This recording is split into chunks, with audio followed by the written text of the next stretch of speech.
Vai'cairn brushed his uncertainty aside. Races and their dark gods that have been gone longer than anyone knows lay claim to no possessions. With a few slow, prying maneuvers, he worked the pearl out of the stone slot that was the whale god's eye and placed it within his leather belt pouch. He possessed no ability to actually decipher the runes on the wall, and even if he could, doing so would take time. So, he took a deep breath and continued on, wading through the standing water which flooded the whole of the ruin. The chamber ended with a wide, curving corridor that led into a different room. It was large enough so that the light of his flickering torch could not illuminate it entirely without moving in. Everywhere he looked, the signs of age shone thick.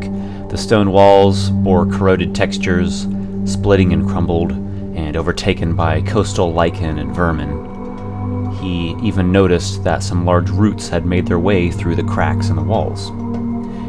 Vai'cairn hopped over the root and landed with a small splash. He decided to make use of the ruined walls.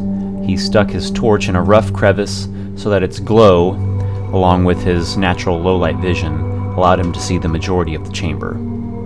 Several features were immediately noticeable as he drew his long spear. The top of the room, set into the curving and dented wall, was a great stone face. It was nearly identical to the one on the cliff outside.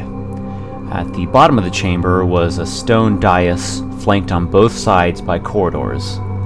Atop the dais was a stone statue of some sort. The wall opposite Vai'cairn had a large, circular stone disc set into it, easily 9 feet in diameter. In the dim, he could tell that this disc contained a variety of engravings.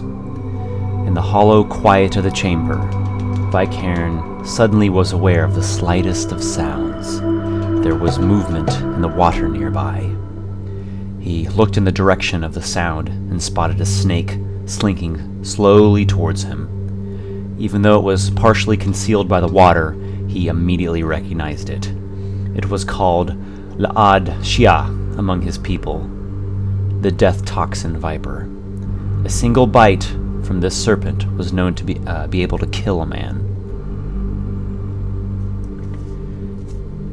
The Viper and Vai'cairn roll initiative checks. Actually, what happened first of all was the Viper had secretly made a stealth check against Vai'cairn's passive perception, and believe it or not, even though Vai'cairn's not trained in perception, the snake just rolled low, and so Vai'cairn had noticed it. Vai'cairn wins on initiative checks. He's going to go first.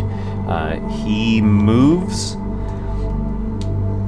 into the room to get some more space, and he is going to trigger Recuperating Strike, hoping the Viper would see that Vai'cairn is a superior combatant and possibly flee. The Viper does not. It moves up to Vai'cairn. It's going to trigger his attack. Vai'cairn rolls a natural 1, so it's an automatic miss. The Death Toxin Viper finishes its movement. It makes a bite attack, rolls an 8, that's a miss. Vai'cairn attacks with Recuperating Strike. He rolls a 15 and he hits. The Recuperating Strike, what it is it is a at-will attack that when he hits, he is filled with the Vigor of Battle, which gives him a little bit of temporary hit points. So he does 9 damage, and he gains only 2 temporary hit points at the moment. He wants to shift towards that dais because the snake is kind of concealed some in the water, and that's impeding his attack a little bit. But unfortunately, he can't shift in the water because it's difficult terrain. The Viper bites, rolls an 18, and hits.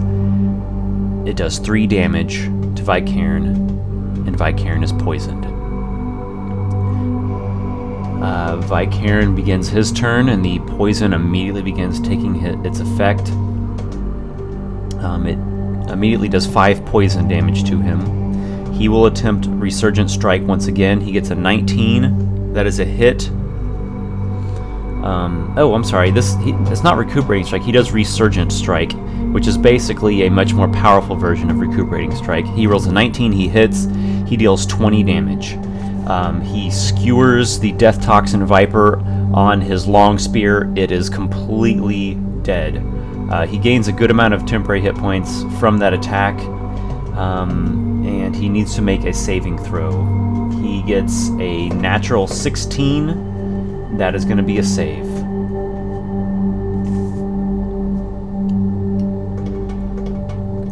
Vai'cairn let out a howl. Ah! He slumped against the wall, his heart racing. Pain and tingling rippled through his arm. "I am made of stronger stuff than that, you scaled worm!" He knew his physical toughness had saved him, at least for this time, and as much as he took the moment to boast, something else was mixed alongside this haughty relief. He had surprised himself.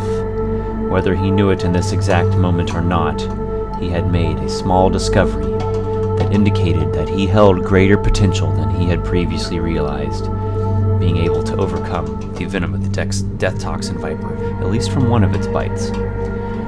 After a short rest, he had regained his orientation and was ready to search through the chamber. Vai'cairn makes a perception check just to kind of look at the room from where he stands. He gets a 15, doesn't notice anything of note. Vai'cairn began to walk up to the stone dais when he felt something under his foot shift, a trigger plate in the submerged stone floor.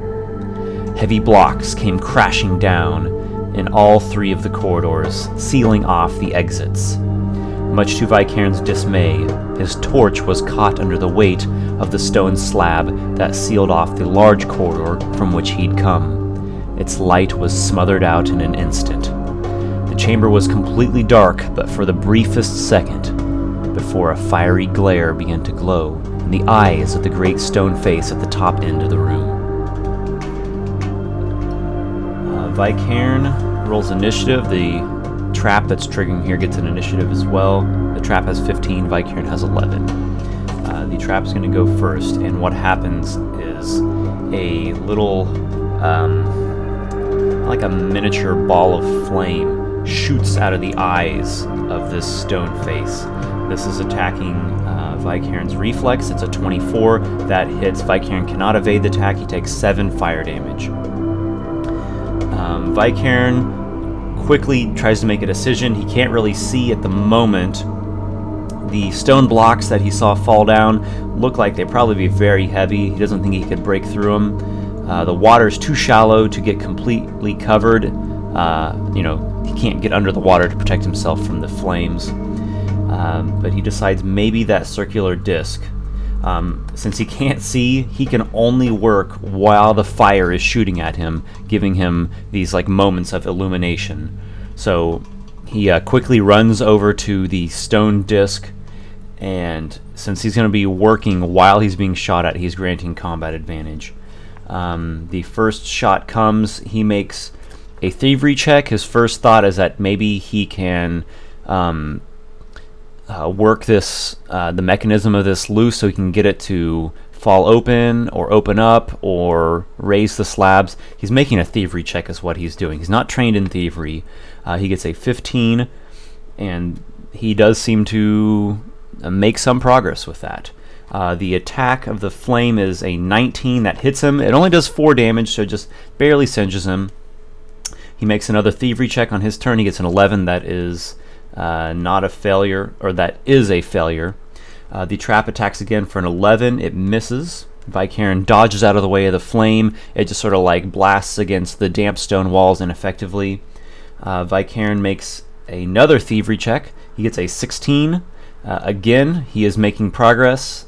The trap attacks once more. It rolls an 18 that hits for 6 fire damage. Vai'cairn is now bloodied, or we might say scorched.